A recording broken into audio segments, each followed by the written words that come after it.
Hello friends, இன்றைய லஞ்சுக்கு white rice, பீக்கங்காய், புடலங்காய் போட்டு செஞ்ச பருப்பு கூட்டு. அப்புறம் பார்க்கும்போதே சாப்பிடணும்னு தோணுதா? சரி வாங்க இந்த சிக்கன் ஃப்ரையை எப்படி செய்யலான்னு பார்க்கலாம்.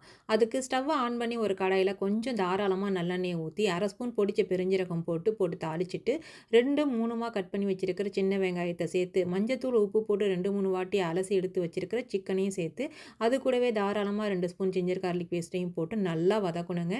எண்ணெயிலேயே சிக்கன், வெங்காயம், ஜிஞ்சர் கார்லிக் பேஸ்ட்டு எல்லாம் சேர்ந்து ஒரு 8லேருந்து 10 நிமிஷத்துக்கு வதக்கணும். இந்த மாதிரி வதங்கின பிறகு கட் பண்ணி வச்சுருக்கிற தக்காளியை சேர்க்கணும்.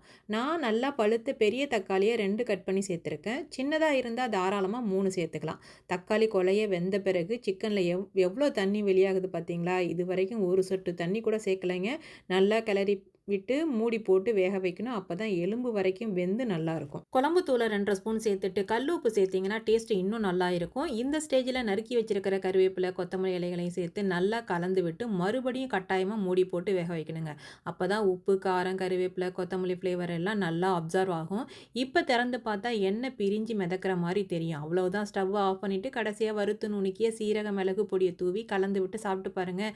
செய்யும்போதே ஊரே மணக்கிற சிக்கன் ஃப்ரையை சாப்பிடும்போதும் குறையே இல்லாத டேஸ்ட்டில் இருக்கும். நீங்களும் செஞ்சு சாப்பிட்டு பாருங்கள். வீடியோ பிடிச்சா சப்ஸ்கிரைப் பண்ணுங்கள். தேங்க்யூ ஃபார் வாட்சிங். இந்த நாள் இனிய நாளாக அமையட்டும். அமைச்சிக்கவும் செய்யுங்க. பாய்.